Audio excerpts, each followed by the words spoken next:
Olá, obrigado por estar nos assistindo. Estamos conversando aqui com Juliano Medeiros, que é mestre em História, doutor em Ciência Política e assumiu a presidência do PSOL em janeiro de 2018, ou seja, pouco mais de um ano. Né? E muito obrigado por nos receber. Juliano, no final de janeiro agora, algumas fundações ligadas a partidos de esquerda, entre a Lauro Campos do PSOL, fundaram o Observatório da Democracia. Qual que é o objetivo do Observatório? O Observatório foi uma iniciativa importante das fundações para tentar decifrar a natureza do governo Bolsonaro e os ataques que ele pode promover à democracia. Há uma conclusão comum das fundações, dos partidos de oposição, de esquerda, de que o governo Bolsonaro é muito diferente de tudo que nós vivemos, né, ao longo desses últimos 30 anos de redemocratização. Né? Tivemos aí o governo Collor no começo dos anos 90 e depois uma certa estabilidade entre os governos do PSDB e do PT, onde a legalidade e as instituições se consolidaram, um ambiente democrático que permitia o papel de situação, oposição aos partidos políticos de forma mais ou menos previsível. O governo Bolsonaro vem para subverter isso. Ele é produto de uma crise da democracia, do sistema de representação política e, ao mesmo tempo, traz consigo valores que encontram amparo de massas na sociedade brasileira, valores que são aqueles que expressam, talvez como nenhum outro, o que há de mais atrasado na sociedade brasileira e que pode, na forma de um programa de governo, viabilizar políticas que ataquem os direitos das minorias, que ataquem os direitos sociais das maiorias, que criem um ambiente para restringir ainda mais a nossa precária democracia. Então, a ideia do observatório é ser um instrumento para concentrar esforços das fundações partidárias e analisar as políticas, os programas do governo Bolsonaro e assim entender se há de fato riscos à democracia e que riscos esse governo pode trazer. Então as fundações fizeram uma divisão de trabalho, cada uma trabalha um tema. A Fundação Lauro Campos do PSOL, por exemplo, vai analisar os impactos das políticas de trabalho e previdência social do governo Bolsonaro. A Fundação Perseu Abramo do PT vai discutir as políticas econômicas do governo Bolsonaro. Então cada fundação se apropriou de um tema e vai produzir relatórios periódicos. Eu acho que é uma bela iniciativa, um esforço unitário das fundações que estão preocupadas, compartilham dessa preocupação em relação ao governo Bolsonaro e aquilo que ele pode trazer de ataques à democracia. Perfeito. Falando em ataques à democracia, o ex-deputado Guarajão Willis renunciou ao mandato dele, né? Denunciando ameaças à vida. Como se deu esse processo? Ele conversou com o partido, foi uma decisão dele, vocês conversaram junto, e como ele está agora? Você tem conversado com ele? Nos últimos dias a gente não manteve contato, estamos dando esse tempo para o Jean também poder ter esse momento para ele. É um momento sem dúvida difícil, ninguém renuncia ao mandato de deputado parlamentar recém-conquistado se não tiver passando por um momento muito difícil. Então a gente está respeitando o Jean. Ele fez uma reflexão muito pessoal sobre esse processo de aumento das ameaças, da perseguição política que ele tem vivido. Ninguém está na pele dele, portanto ninguém pode julgar a gravidade das denúncias. O Jean vem sendo ameaçado há muito tempo já. Foram tomadas providências para reforçar a segurança, e com carro blindado, com segurança da Câmara dos Deputados, mas as ameaças não cessaram e começaram a ser dirigidas à família do Jean. Então a mãe dele começou a ser ameaçada, os irmãos, uma situação que deixou ele muito vulnerável emocionalmente. Ele tomou essa decisão, ele comunicou ao partido, a gente ainda teve um tempo para tentar, de alguma forma, oferecer as condições, dentro daquilo que são os limites do pessoal, claro, as condições para que ele pudesse assumir o mandato. Cobramos, né, das autoridades, já antes mesmo da decisão dele, medidas para poder garantir a sua segurança, mas tem, como eu disse, um nível de subjetividade muito grande.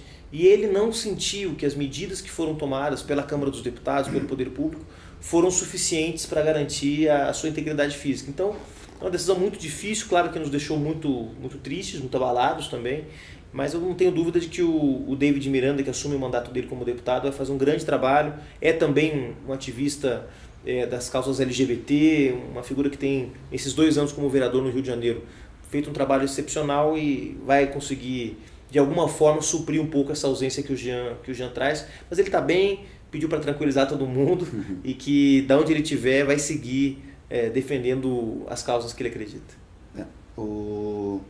No caso, ele estampou da forma dele essa escalada que está havendo da violência e da repressão, que já tinha tido um pico com o caso da Marielle, né, e que agora retoma, inclusive com ameaças de se fechar em escolas do MST e outras instituições.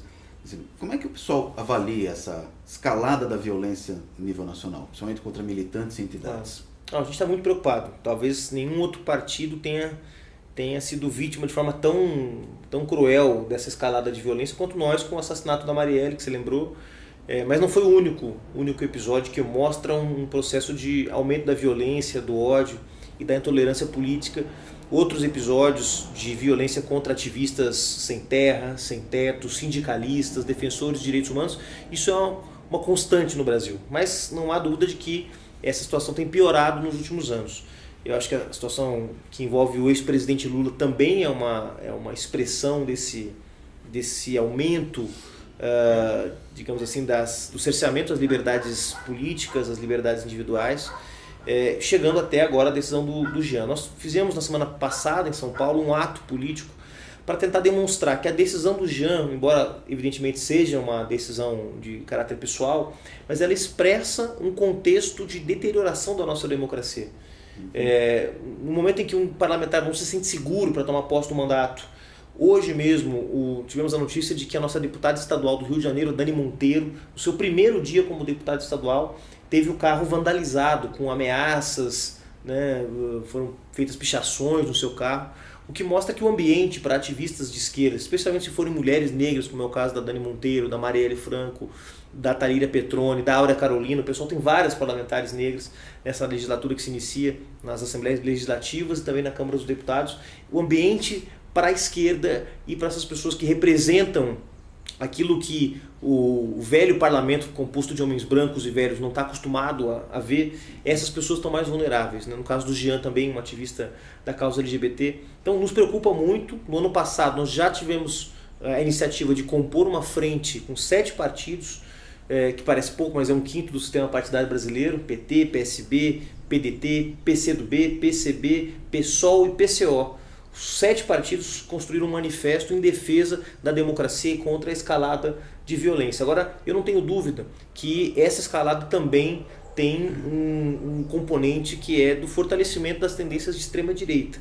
O governo Bolsonaro, nesse um mês, e a trajetória política desse campo que hoje governa o país, esse campo político formado pela família Bolsonaro e seus aliados, é uma trajetória marcada pela violência verbal e talvez, vamos ver aí as revelações envolvendo as relações da família Bolsonaro com as milícias, inclusive com a violência física, não só simbólica ou verbal. Então é muito grave. O ambiente que nós estamos vivendo é um ambiente de deterioração democrática e a gente não tem esperança que esse governo, que se alimenta do ódio, que se alimenta das fake news, que se alimenta da intolerância, possa tomar qualquer tipo de medida. Mais armas e menos livros não é a solução para o país. No caso do governo Bolsonaro, a ideia de que a violência pode gerar paz é uma tolice sem tamanho. Por isso a gente se manifestou contra o decreto que o Bolsonaro assinou, aumentando as facilidades para o acesso às armas, e por isso apresentamos hoje na Câmara dos Deputados um projeto de decreto legislativo buscando sustar, portanto, revogar a decisão que o governo Bolsonaro tomou na perspectiva de facilitar o acesso às armas. Não há nenhum estudo sério capaz de sustentar a ideia de que mais facilidade para o acesso às armas pode gerar diminuição da criminalidade e da violência. Agora, esse avanço da direita ele não é um fenômeno só brasileiro, né? Ele é um fenômeno que vem numa onda mundial. Como é que vocês avaliam? Como é que a esquerda pode se contrapor a esse avanço? Eu acho que o contraponto tem que ser um contraponto global. Essa perspectiva ela é importante de ser observada. Se você verificar o que tem sido, no caso da Europa, que é uma referência de sistemas democráticos mais estáveis, né?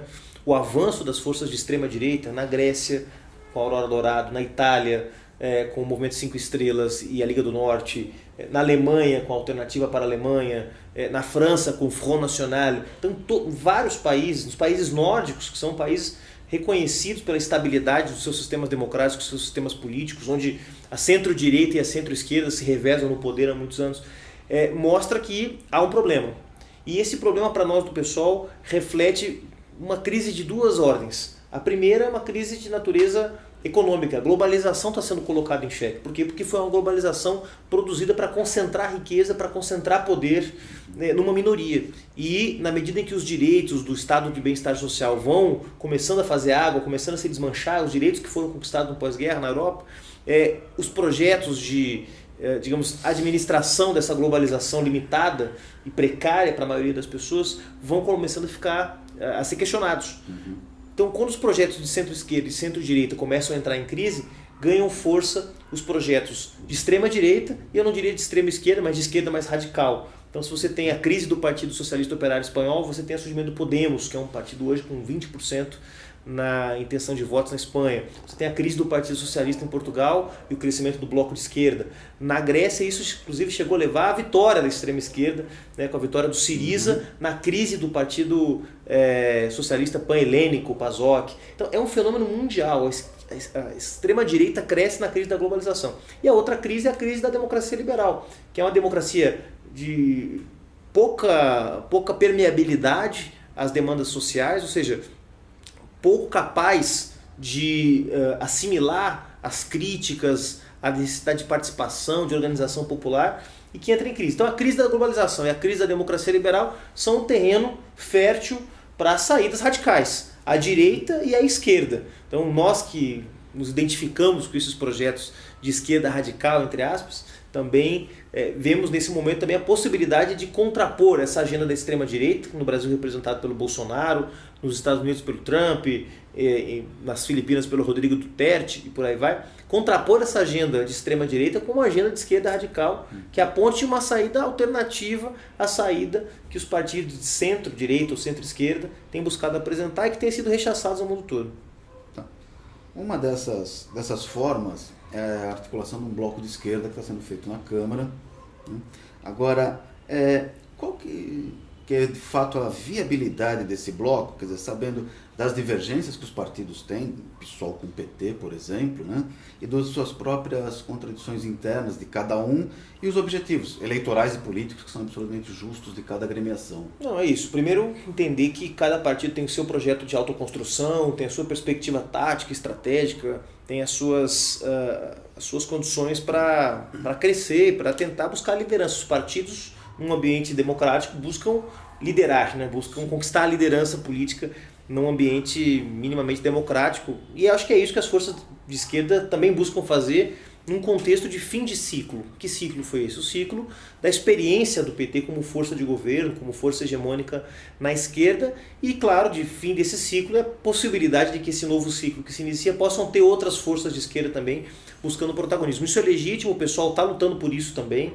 Nós temos, como você disse, diferenças em relação ao PT, ao PCdoB, ao PDT, a outros partidos com menos inserção no parlamento, por exemplo, como o PCB, PSTU. Cada partido existe para representar uma parte, digamos, da sociedade e os pensamentos que ali são representados.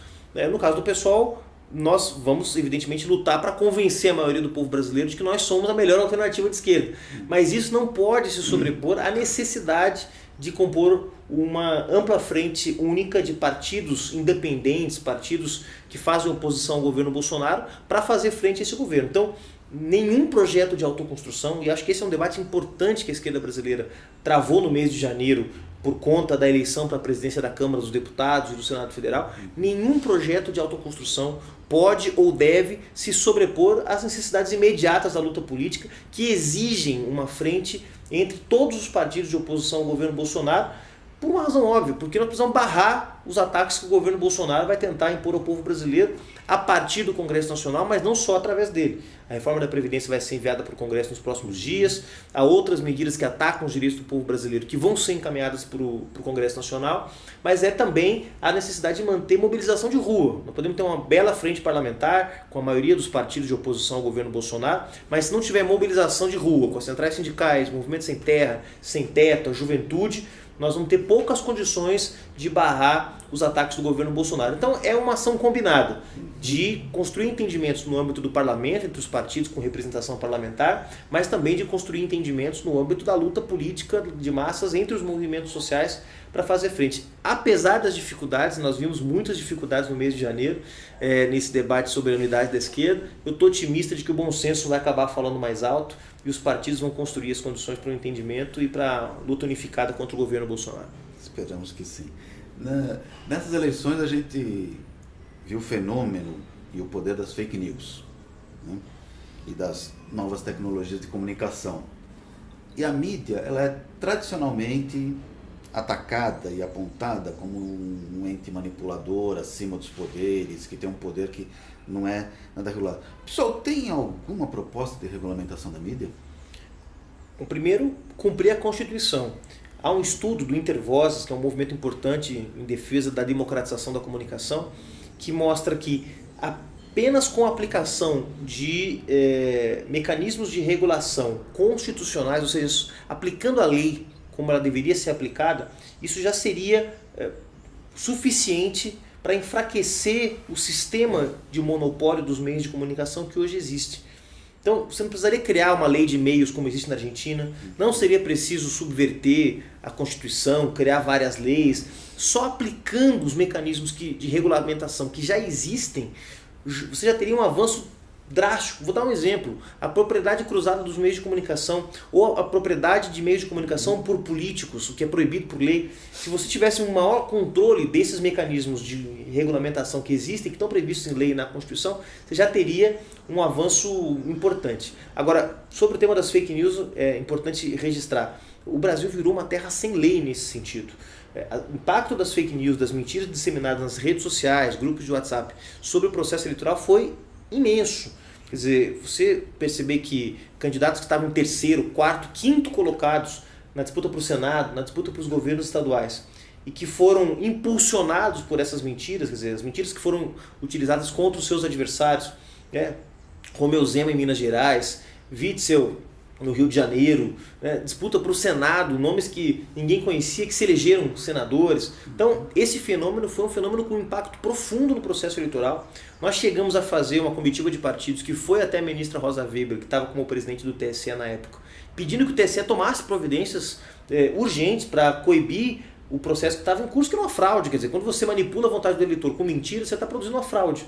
Então, o tribunal não teve a capacidade de enfrentar, não posso nem julgar que tenha sido uma vontade da ministra Rosa Weber, mas a verdade é que os tribunais superiores não estavam preparados para enfrentar as fake news, e isso teve um impacto dramático sobre o processo eleitoral. De modo que nós precisamos imediatamente tomar medidas contra isso. Quer dizer, daqui a pouco o Brasil vai virar uma Índia onde as pessoas são espancadas no meio da rua, linchadas por conta de fake news. Se alguém inventa uma mentira de que o sujeito cometeu um crime, etc., e o sujeito é linchado, é espancado na rua. Isso já aconteceu, tem vários casos em vários países. Então é preciso ter um controle urgente. E se o Estado brasileiro não tiver capacidade para enfrentar esse problema, nós estamos dispostos a procurar os organismos internacionais. A Corte Interamericana de Direitos Humanos, a Organização das Nações Unidas, a Organização dos Estados Americanos, precisam exigir do Estado brasileiro os instrumentos necessários para coibir a disseminação dessas mentiras. Veja você, quando o Jean renunciou, nós fizemos um monitoramento, foram mais de 500 mil publicações no intervalo de 1 hora, no dia seguinte a decisão do Jean de não assumir o seu mandato, tentando associar o Jean Willis ao Adélio Bispo, o sujeito que deu a facada no Bolsonaro, e tentando de alguma forma insinuar, ou até mesmo explicitamente afirmar, que o Jean tinha relação com o atentado contra o presidente Bolsonaro. Então, esse tipo de coisa não pode ficar impune. E se o Estado brasileiro, como eu disse, não tomar medidas, você vai ter que procurar outros instrumentos, e o pessoal está disposto a fazer isso para coibir essas fake news, as mentiras, porque isso pode, de fato, destruir a reputação de pessoas que não podem ter sua reputação destruída por conta desse instrumento da baixa política que tem sido usado impunemente no Brasil. Uma das características desse novo governo é provavelmente um aprofundamento das privatizações. Várias empresas públicas, entre elas a Petrobras, e a abertura do mercado para a exploração do pré-sal, que já vem ocorrendo. Qual que é a posição do PSOL em relação a isso? Bom, primeiro, o pessoal, desde a sua fundação, defende a Petrobras 100% estatal. É uma bandeira nossa, uma bandeira que nós tomamos emprestada do movimento dos petroleiros e para nós se mostra correta. Evidentemente, houve um avanço importante do sistema de concessão para o sistema de partilha nos governos Lula, nos governos Dilma. Isso foi um avanço melhor do que o sistema de concessão, realmente o sistema de partilha mas ainda assim não é o sistema que nós defendemos. Nós defendemos o controle 100% estatal e público da Petrobras, o que não significa tirar a companhia do mercado de ações, nada disso, mas garantir o controle da empresa pelo Estado brasileiro, porque o petróleo se tornou uma reserva estratégica de qualquer Estado que quer desenvolver um projeto de crescimento, desenvolvimento nacional autônomo, né? Então, a gente tem visto no mundo todo conflitos motivados pelo controle do petróleo, e isso tem a ver com a importância desse recurso em termos estratégicos. Então, o pessoal defende isso, sempre defendeu, né? No retrocesso que o sistema de partilha sofreu no governo Temer para o sistema de concessão, nós fizemos uma luta dura contra os ataques do governo Temer, né? E temos denunciado desde o primeiro minuto a disposição do governo Bolsonaro de entregar o patrimônio nacional. O governo Bolsonaro, eu diria que ele age em 3 frentes. Primeiro, ataque aos direitos sociais. Quer dizer, é um governo disposto a atacar os pobres, atacar os mais vulneráveis. A reforma da Previdência, que vai tramitar em breve, vai deixar isso claro. Em segundo, é um governo disposto a atacar a democracia. Um governo com inclinações autoritárias, disposto a governar por medida provisória, por decreto presidencial, ignorando o parlamento e a participação popular. E terceiro, um governo disposto a atacar a soberania nacional. E aí as declarações do embaixador Ernesto Araújo, do próprio Bolsonaro, dispostos a entregarem a base de Alcântara no Maranhão para os Estados Unidos, dispostos a se envolverem num conflito injustificável contra a Venezuela, que é um país amigo do Brasil, que mantém relações diplomáticas de amizade com o Brasil desde sempre, né? A disposição do governo de mudar a embaixada do Brasil em Israel de Tel Aviv para Jerusalém, abrindo um conflito com os países árabes e afrontando toda a legislação internacional sobre o tema, que considera Jerusalém uma cidade neutra no conflito entre Israel e Palestina, e agora também buscando entregar ainda mais os recursos naturais. Então é um governo que ataca os direitos, ataca a democracia e ataca a soberania. E vai atacar a soberania buscando privatizar o patrimônio público e ampliar a entrega da Petrobras para os agentes internacionais, que evidentemente vão ficar muito contentes de ter acesso a esse recurso, que é um recurso, como eu já disse, estratégico para desenvolver o país, e sem o qual o Brasil vai seguir sendo um país dependente e vulnerável do ponto de vista da sua política externa. Perfeito.